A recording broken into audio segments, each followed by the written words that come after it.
салом ба ҳама. мо хурсандем ки пас аз танаффуси як ҳафтаина баргаштем ва омодаем ки шуморо бо наврҳои тоза ва ҷолиб шод гардонем. имрӯз дар видеои мо чанд мавзӯи доғ аз ҷиҳони футбол мавҷуд аст. аввалан дар бораи Реал суҳбат мекунем ки пас аз ҷароҳати Винисиус дар ҳолати душвор қарор гирифтааст. чӣ тавр даста бе бозингари калидии худ мубориза мебарад ва кӣ метавонад ҷойгузини муваққатии ӯ шавад.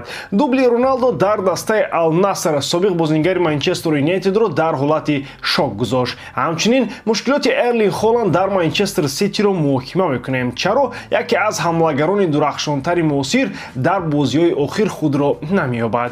Кӯшиш мекунем сабабҳоро муайян кунем. ҳамчунин овозҳои трансфериро низ баррасӣ мекунем. мегӯянд ки Барселона ният дорад Муҳаммад Салоҳро то соли 2025 ба имзо расонад. то чӣ андоза ин воқеист ва оё Ливерпул метавонад бо имзои истеъдоди ҷавони Ламин Ямал посух диҳад? ва албатта мо як хабари олӣ барои ҳамаи дӯстдорони Лигаи Чемпионҳо дорем. имшаб моро бозиҳои ҷолиб интизорам ва шумо метавонед онҳоро дар вақти воқеӣ дар канали Телеграми мо тамошо кунед. дар он ҷо мо ҳамаи хабарҳои охирин ва пахшҳои рӯйдодҳои футболиро нашр мекунем. фурсатро аз даст надиҳед ки дар ҷараёни ҳамаи муҳорибаҳои футболӣ бошед. ссилка ба канали Телеграми мо дар описание монда шудааст. обуна шавед то чизи муҳимро аз даст надиҳед ва мо нашри худро оғоз мекунем.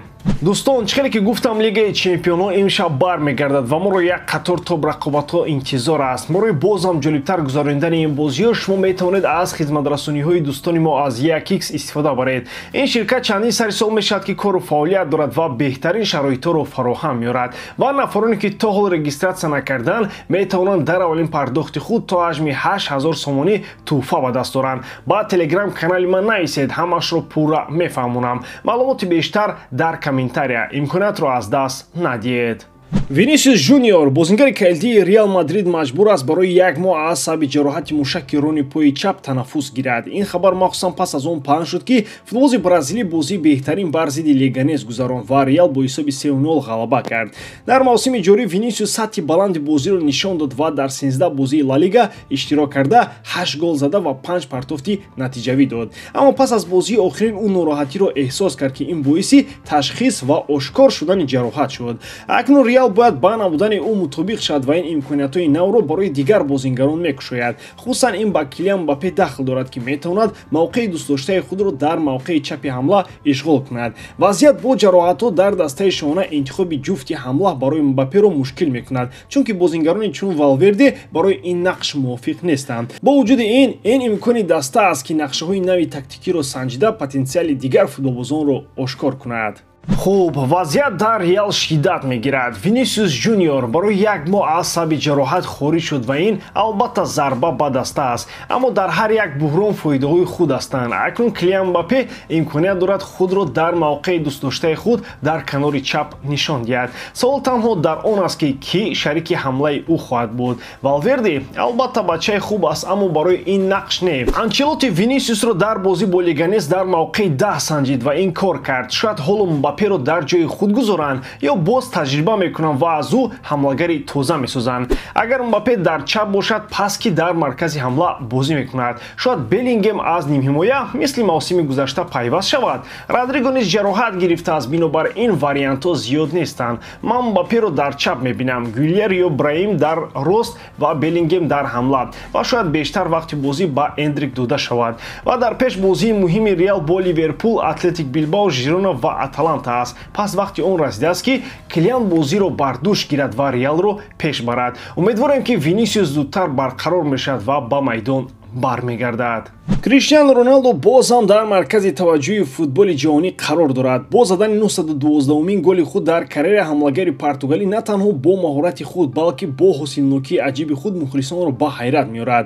дар бозӣ бо Алгарафаи Қатар дар доираи даври панҷуми Лигаи Чемпионҳои Осиё Роналду дубл кард ва шумораи голҳои клубии худро ба 778 расон. ин бозӣ намунаи равшани тамоюли бепоёни ӯ ба қуллаҳо шуд. 450 голи худро ӯ пас аз 30 солагӣ задааст. Дар 5 бозии охирини худ барои Ал-Наср ва тими миллии Португалия Роналду 6 маротиба гол зад. Нишон медиҳад ки сину сол барои ӯ танҳо рақам аст. Баъд аз ғалабаи 3-1 бар Ал-Ғарафа Роналду шодии худро дар шабакаҳои иҷтимоӣ изҳор намуда аҳамияти ин ғалабаро қайд кард. Ин паём ҳатто Рио Фердинандро бетараф нагузошт ки ин ҳодисаро бо эмодзи инопланетянин шаҳр дод. Таъқид мекунад ки истеъдоди португалӣ то чӣ андоза беназир аст.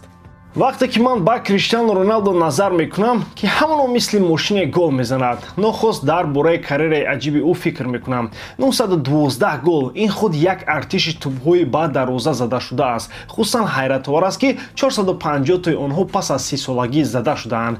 ин гӯё ӯ гуфта бошад сину сол ин танҳо рақамҳост. ва акнун бо тамошои бозии ӯ бар зидди Ал-Ғарафа ман мефаҳмам ки ӯ ҳатто дар 41 солагӣ метавонад дар як мавсим 30 гол занад. ин танҳо хоҳиш нест, балки ҳадафи ҳақиқии футболист ки ӯ ба он мекушад. албатта ӯ орзу дорад ба ҷоми ҷаҳон равад ва ман шубҳа надорам ки ӯ тамоми имкониятҳоро барои амалӣ кардани ин ният мекунад. ва комментария Рио Фердинанд бо эмодзи инопланетянин худ бисёр чизҳоро мегӯяд. Роналду воқеан аз галактикаи дигар аст ва муваффақиятҳои ӯ моро водор месозад ки ба ғайриимкон бовар кунем.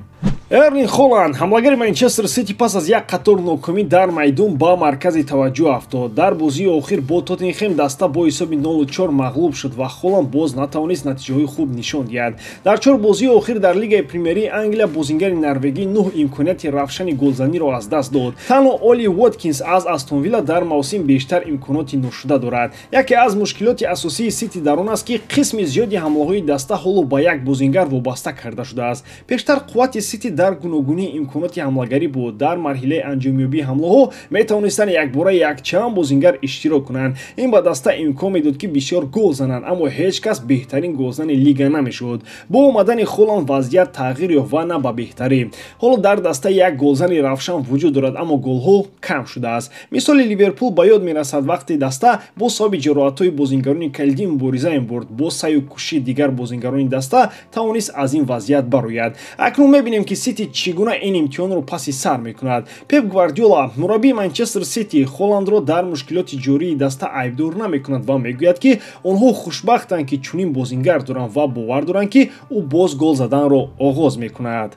хуб дӯстон, мо ба фасли навбатии дӯстони Манчестер Сити ва Эрлинг Холланд расидем. медонед, вақте ки шумо дар даста чунин бозингар доред, мисли Холланд, интизор доред ки ӯ дар ҳар бозӣ 3-4 гол мезанад. аммо воқеият чунин аст ки ҳатто беҳтаринҳо баъзан ба давраи нокомӣ дучор мешаванд. ва инак Холланд наметавонад чанд бозӣ пайи ҳам дарвозаро пайдо кунад. ин мисли он аст ки шумо корди швейтсарӣ доред, аммо наметавонед онро дар лаҳзаҳои зарурӣ пайдо кунед. ҳама ҳамлаҳои Сити ҳоло гӯё тавассути як шахс мегузаранд ва ин ба мушкилӣ табдил меёбад. дар ёд дорам ки вақте дар Ливерпул Ван Дейк ҷароҳати сахт бардошта буд ва нисфи даста дар беморхона буд, онҳо ба ҳар ҳол тавонистанд бо кӯшишҳои Алисон мубориза баранд. Пеп Гвардиола мегӯяд ки мушкилот дар Холланд нест ва шояд ӯ ҳақ аст, аммо медонед, вақте ки даста 5 бозии пайҳам мағлуб мешавад, мехоҳед гунаҳгорро пайдо кунед. бале, Сити аз Холланд вобаста аст, аммо шояд вақти он расидааст ки Пеп васеътар фикр кунад ва ҳама имкониятҳои дастаи худро истифода барад. ба ҳар ҳол умедворем ки ин буҳрон ба зудӣ хотима меёбад ва мо бо Сити ва Холландро дар беҳтарин шакл хоҳем дид.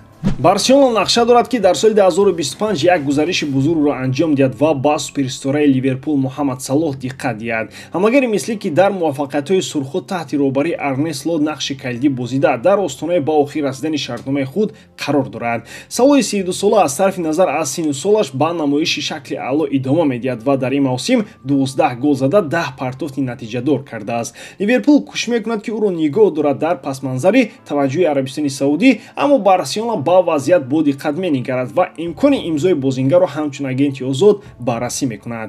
Каталониё дер боз ба Салоҳ таваҷҷӯҳ зоҳир мекунанд ва метавонанд дар соли 2025 аз дастрасии ӯ истифода баранд, агар шартҳои молиявӣ имкон диҳад. дар ҳамин ҳол Ливерпул аллакай ба ҳаёт бидуни бозингари мисрӣ омодагӣ мегирад ва Ламин Ямалро ҳамчун вориси эҳтимолӣ баррасӣ мекунад. Испании 17-сола дар Барселона ва тими миллии Испания шӯҳрат пайдо кард ва таваҷҷӯҳи беҳтарин клубҳои Аврупоро ҷалб намуд. аммо Барселона ният надорад ки ҷавҳари ҷавони худро раҳо кунад ва нақша дорад шартномаи ӯро то соли 2030 тамдид намояд. вақте ки ман хабарҳоро дар бораи эҳтимоли гузариши Салаҳ ба Барселона шунидам, фавран дар бораи он фикр кардам, ки ин чӣ гуна метавонад динамикаи футболи аврупоиро тағйир диҳад. Тасаввур кунед, Салаҳ дар Барселона ин ба мисли бозгашти Лео Месси ба Камп-Ноу мебуд. Суръат, техника ва маҳорати ӯ дар ёфтани дароза ӯро ба як иловаи комил ба услуби бозии каталонӣ табдил медод. Албатта, ин барои Ливерпул, ки ба магияи бозингари мисрӣ такя кардан одат кардааст, зарбаи ҷиддӣ хоҳад буд. Аммо агар онҳо воқеан тавонанд Ламини Ямалро имзо кунанд, ин метавонад оғози як давраи нав дар Энфилд бошад. Ямал аллакай малакҳои бебаҳо нишон медиҳад ва гузариши ӯ ба Ливерпул метавонад як ҳаракати нобиға бошад, хусусан агар потенсиали ӯро ба назар гирем. Аммо Барселона эҳтимолан намехоҳад, ки ба осонӣ аз чунин истеъдод даст кашад. Ҷолиб аст, ки оё Ливерпул метавонад каталониҳоро ба раҳо кардани Ямал розӣ кунонад, ё ин ҳикоя бо як сагаи дигари трансферӣ ба анҷом мерасад. Дар ҳар сурат соли 2025 барои ҳамаи дӯстдорони футбол ваъда медиҳад, ки ҳаяҷонбахш хоҳад буд. ба ҳамин тамом боридарам, ки эҷодкории ман ба шумо писанд меояд. Лайк, комментария ва дар канал обуна шуданро аз ёд набароред. Бо шумо буд мисли ҳар вақта Муҳаммад Гейров. Хай бародарон, дар паноҳи Аллоҳ.